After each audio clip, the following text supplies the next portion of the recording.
քնչականը բանա օնլայն ռեժիմով ձեր հացին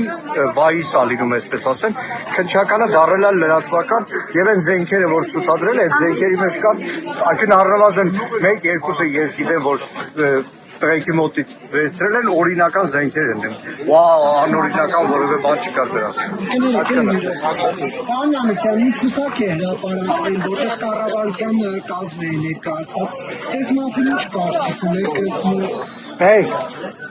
մեկը միշտ պետք է գործընկեր են դիմում նաև ձեր դուք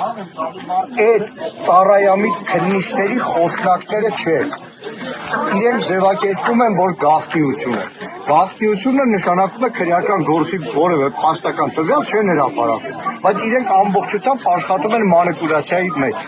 որևէ ձայնագրություն որևէ փաստաթուղթ որ հրապարակում է որևէ մեկի համար հիմք չպետք է լինի իրերի գործընկերներ մինչև դուք չպարզեք հաստատապել ձայնագրությունը փաստաթուղթը որևէ մի բան հիմք չպետք է լինի որտեղ այս իշխանությունը նրան ծառայողները այնքան կեղտիկներ են արել ես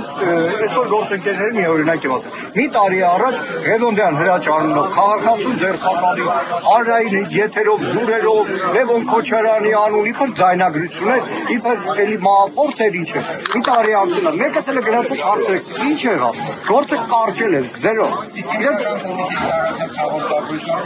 Լևոն Քոչարյանի անունը եղած կար խոսել եք իր հետ Չէ, բայց